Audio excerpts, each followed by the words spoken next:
কোচবিহার যে গতকাল থেকে ধুন্ধুমার পরিস্থিতি, ঠিক কি কি ঘটলো, কখন কখন পরিস্থিতি উত্তপ্ত হলো, কে কোথায় গেল, তার একটা টাইমলাইন আপনাদের জন্য।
স্যার কি বলবেন, এটা গন্ডগোল হয়েছে স্যার, কেন্দ্রীয় মন্ত্রী আর উত্তরবঙ্গ উন্নয়ন মন্ত্রীর মধ্যে গন্ডগোল হয়েছে স্যার, কি বলবেন?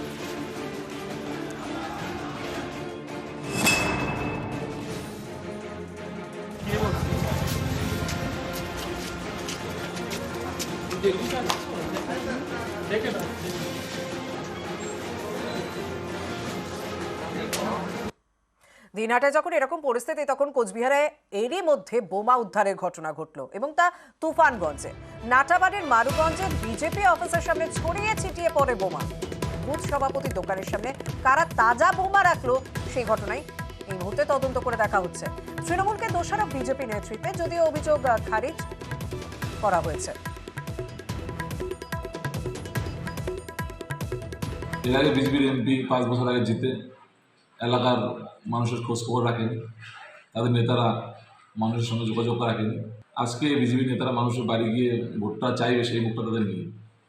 তাই তারা বিভিন্ন নোংরা নাটক করে তাদের চিরাচরিত কথা অনুযায়ী একটা সিম্পেথি আদায় করার চেষ্টা করছে।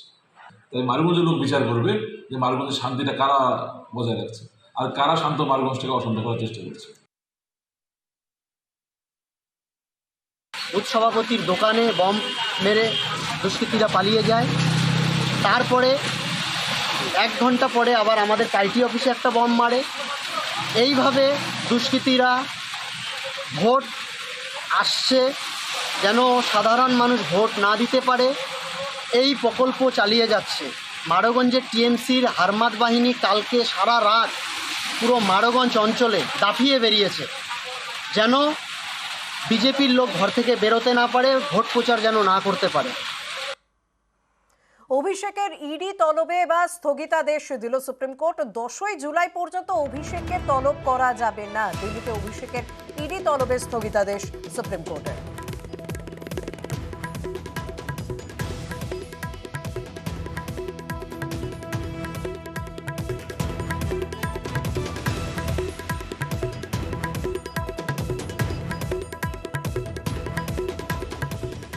অ্যাডিশনাল সলিসিটর জেনারেল যারা ইডির বিহাফে আজকে সুপ্রিম কোর্টে অ্যাপিয়ার করেছেন, তারাও স্বীকার করেছেন যে অভিষেক বন্দ্যোপাধ্যায় এবং রুজিরা বন্দ্যোপাধ্যায় কোঅপারেট করেছেন।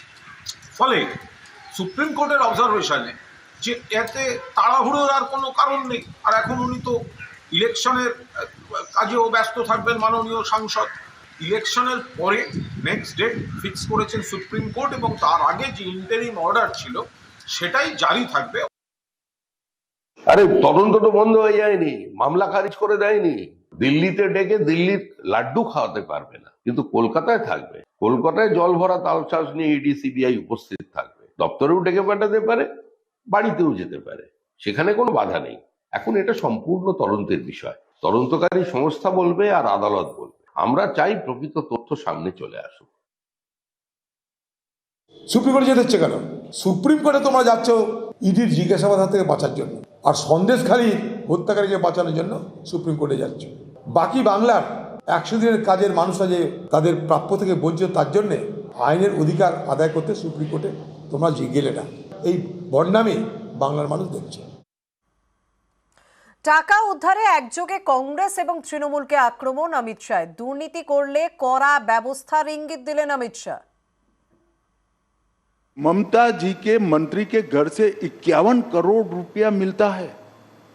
कांग्रेस के सांसद के घर से 355 करोड़ मिलता है। 10 मशीन एसबीआई की गिनते गिनते थक जाती है, गर्म हो जाती है, और ये कहते हैं कार्यवाही ना हो। भैया कार्यवाही का सवाल मत उठाओ। तेरे सांसद के घर से 350 करोड़ कहां से आया, वो सबसे बड़ा सवाल है। ममता के मिनिस्टर के घर से 55 करोड़ कहां से आया, वो बड़ा सवाल है। क्या समझते हो, जनता कुछ देखती नहीं है? तो क्या नोटों की गड्डियां भरने के लिए मेटाडोर लाने पड़ते। एक मेटाडोर छोटा पड़ गया, दूसरा मेटाडोर रात को 4 बजे लाना पड़ा।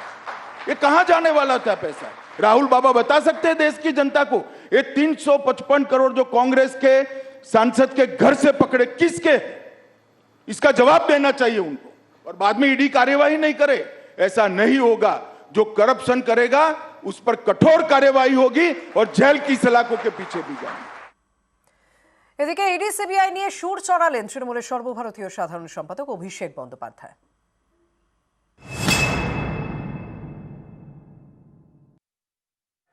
বিজেপির উদ্দেশ্য মানুষকে ভুল বুঝিয়ে তৃণমূল কংগ্রেসকে সাংগঠনিকভাবে দুর্বল করা।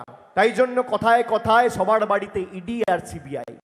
আরে আপনি তো ইডি সিবিআই পাঠিয়েছেন, আপনি পাঠান। আপনার ইডি সিবিআই কাঁচকলা করেছে, আর বাংলার মানুষের কাজ করবে। যত ইডি সিবিআই পাঠাবেন, মানুষের লড়াইয়ের মানসিকতা আরো তীব্রতর হবে। সন্দেশখালী নিয়ে তৃণমূলের সমালোচনা সার। বাংলার মা বোনেদের উপর অত্যাচার হয়েছে, অত্যাচারের প্রতিফলন ভোটে পড়বে দাবি সার। एक महिला मुख्यमंत्री के शासन में जिस तरह से संदेश खाली में सालों तक बहनों माताओं पर अत्याचार होते रहे, और उनके पार्टी के नेताओं के द्वारा होते रहे, सुप्रीम कोर्ट और हाई कोर्ट को दखल करने पड़ते, तब जाकर अरेस्ट करते हैं। शर्म आनी चाहिए। उन पर आपके पार्टी के नेता अत्याचार करे, आप उनको अरेस्ट नहीं कर रहे हो, और हाई कोर्ट ने ऑर्डर करने पड़ते हैं। बंगाल की जनता ये सब जानती है। मेरा तो बंगाल की माताओं बहनों से करबद्ध निवेदन है कि इस बार शक्ति का परिचय राहुल के साथ साथ ममता जी को भी करा दो। সন্দেশখালী নিয়ে বিরোধীদের বিরুদ্ধে রাজনীতির অভিযোগ অভিষেকের।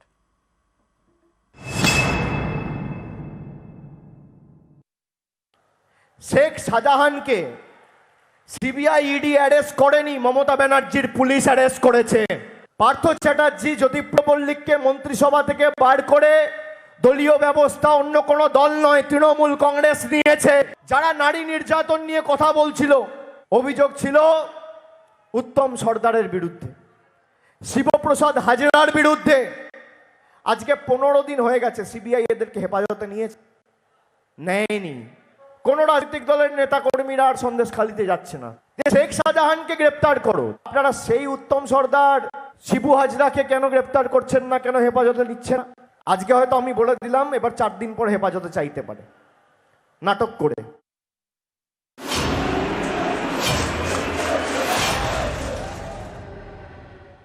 এবার একটু প্রচারের ছবি দেখাই। আরামবাগ লোকসভা কেন্দ্রের তৃণমূল কংগ্রেস প্রার্থী মিতালি বাগ তিনি আজ বাড়ি বাড়ি গিয়ে সাধারণের সঙ্গে কথা বলেন। বৃষ্টি ভেজা দুপুরে গোঘাটের ভুরকুন্ডা এলাকায় ভোট প্রচারে দেখা গেল মিতালিকে। প্রচার শুরুর আগে প্রথমে শালিকোনা এলাকায় রাম সীতা মন্দিরে পুজো দেন।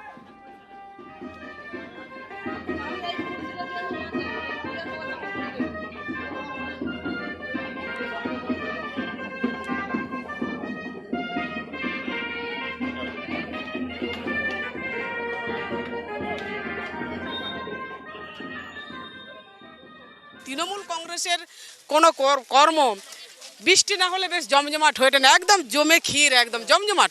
কেমন সাড়া পাচ্ছেন সাধারণ মানুষ? দারুণ দারুণ। আবাল বিদ্যা বনিতা সকলে পায়ে পা মিলাচ্ছে, আবাল বিদ্যা বনিতা উৎসাহে মেতে উঠেছে।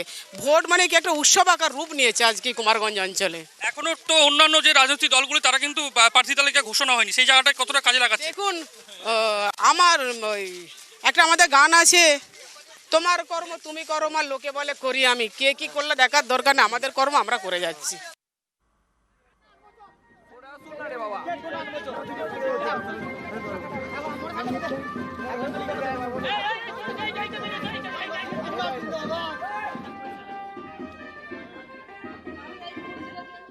ইসলামপুরের রামগঞ্জে হুড খোলা গাড়িতে প্রচারে রায়গঞ্জ লোকসভা তৃণমূল কংগ্রেস প্রার্থী কৃষ্ণ কল্যাণী, সঙ্গে ছিলেন ইসলামপুরের বিধায়ক আব্দুল করিম চৌধুরী এবং তৃণমূলের জেলা সভাপতি কানাইয়ালাল আগরওয়াল। প্রার্থীর সাথে করিম এবং কানাইয়ালালকে একই ফ্রেমে দেখে উৎসাহে তৃণমূল কর্মী সমর্থকরাও পা মিলিয়েছিলেন।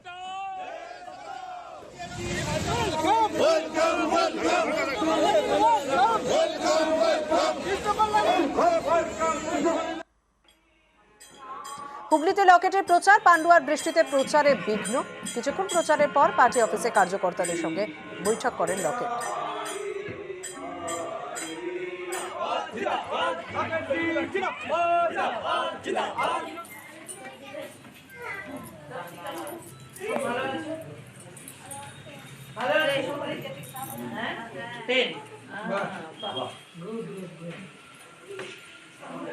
Handshake.